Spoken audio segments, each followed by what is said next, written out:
All right, first off, let me give some love to Josh Orlowski, great bartender here. He is shooting this on the Samsung Galaxy S7. Ladies and gentlemen, the world tour of your Pratte has finally arrived in the hometown of yours truly, and this bar has been here for over 60 years.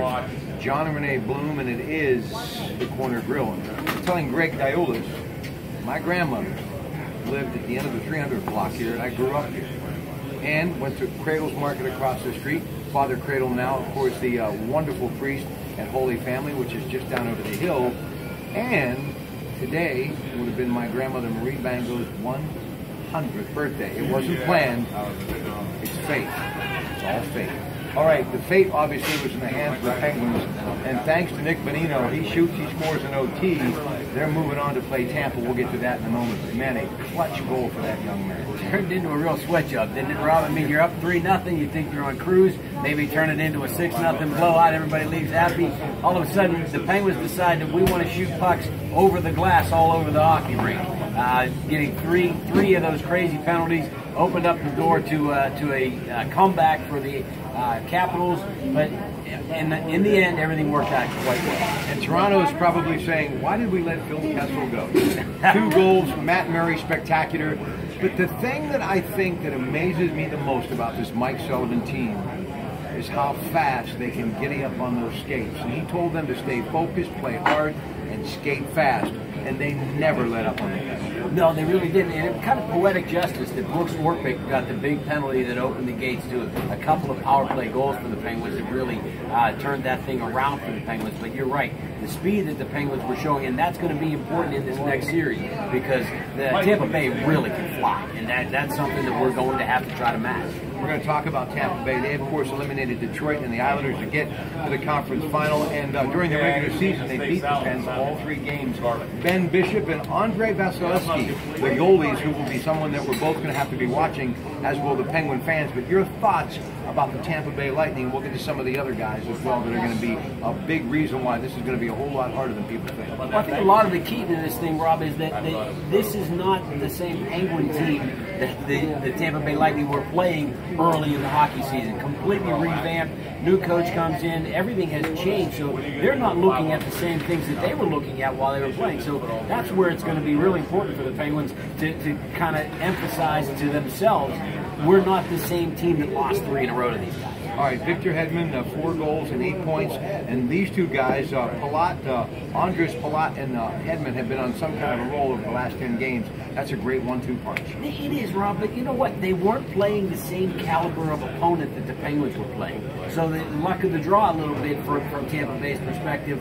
And, momentum is about the first drop of the puck, and everybody goes crazy. Penguins with home ice now, which is, pretty nice thing since we didn't have it last time around. Everybody says it's not important until you have it. Now you got to emphasize, we've got home ice. So it'll be great. Yeah, it'll be, again, 8 o'clock on Friday night. Josh Orlowski, who's shooting the video, was at the Verizon Center for that clinching Game 6 for the Pittsburgh Penguins. He said it was just absolutely an awesome experience.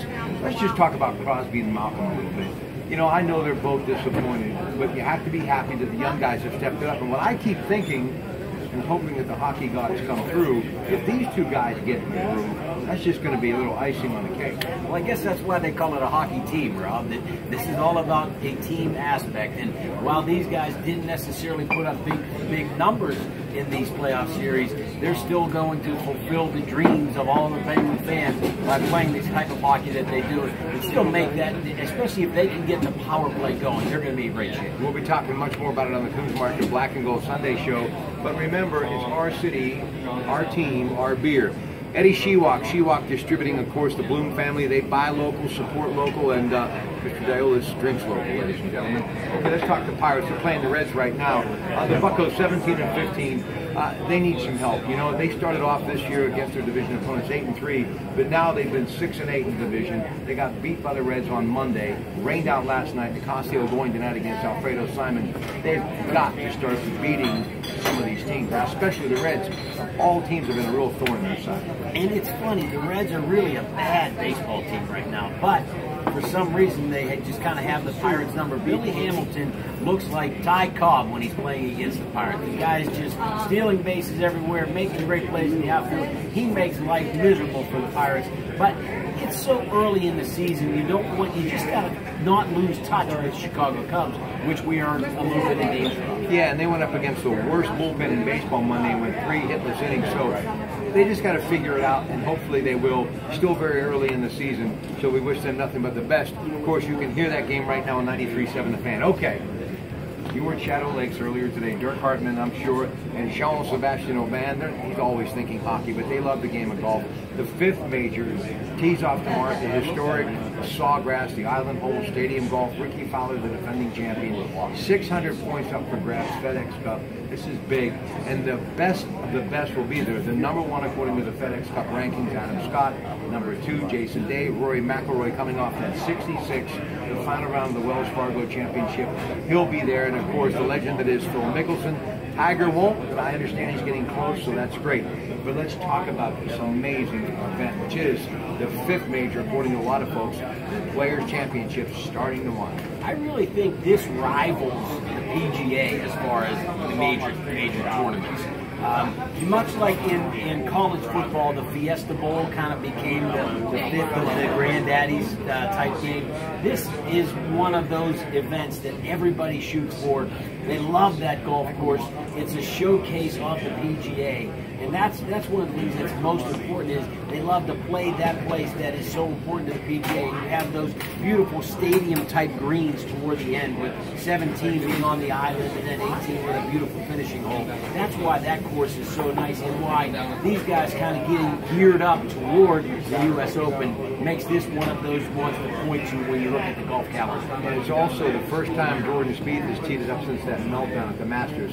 I don't think he's going to be affected at all. I'm in your corner on that one. I think that he has shaken that off very well. He showed a lot of poise just coming out, and I think he's becoming a Pittsburgh favorite, coming out to Oaklawn and having a practice round, then doing the appearance at the FedEx headquarters.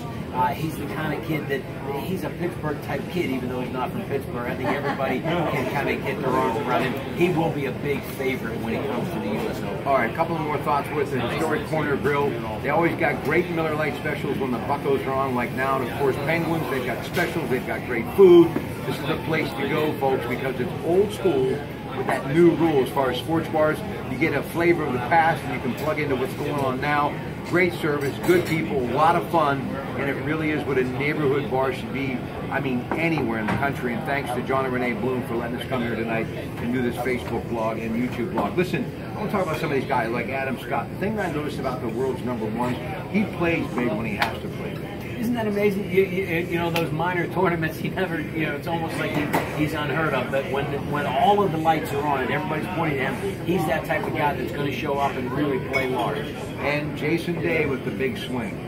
And we talked about him, a couple of weeks ago too on the Black and Gold Sunday show, with the way that he keeps his body so toned and tuned up and ready to play golf. He's a guy that really could be one of those guys who's around for an awful long time, and it could be one of those ones who makes runs at majors that could rival some records. All right, here's some guys you may not have heard of, but they're doing okay this year in the FedEx Cup standings. Number 4, Russell Knox having a great season, and you've got Kevin Kisner, who was in a playoff last year there. So you know what? It's nice to know there's still young guys knocking at the door. It is, and those are the types of guys who, once they kind of break through to get that big victory in one of these types of events, all of a sudden now they're the Jordan Spieth that we always want to talk about. So, and these guys can play some golf. All right, just a couple more. Bubba Watson, accuracy going to be a key for him, because when he's on, he's on. And there were a lot of interviewers talking earlier today about the fact that this is the kind of course that likes a player who can shape his shots.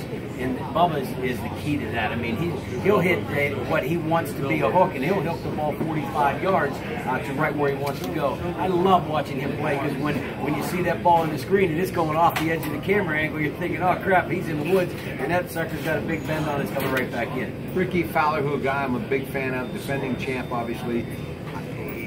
I think that means a little bit to him. That was like his first, grab of the brass ring, if you will. Yeah. So he's going to be really stoked for this trip.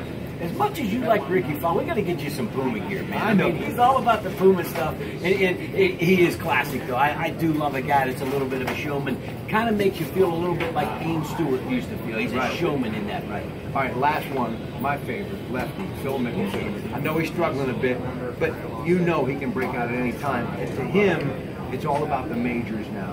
And this is the next step to the U.S. Open. So he wants to have a good showing. Yeah, I'm sure he does. You know, he came out of the blocks really fast. January, he was really solid, you know, playing very well on that California swing, but now he seems to have cooled off. But again, this being one of those close to a major type events, he'll be in the money. All right, ladies and gentlemen, that'll do it from the Corner Grill. Thanks to Josh Orlowski, John and Renee Bloom, and at the end of the bar from the Tribune Review, a man back in the day who got me off on the right foot in this world of sports and sports talk, the great Vince Townley, ladies and gentlemen. If you hurry, he is selling autographs, so get down here quickly. In the meantime, hey, enjoy the rest of your evening and enjoy the Players' Championship. Let's go Pens, and hopefully tonight the Bucks will get a win at Great American Ballpark in Cincinnati. Good night.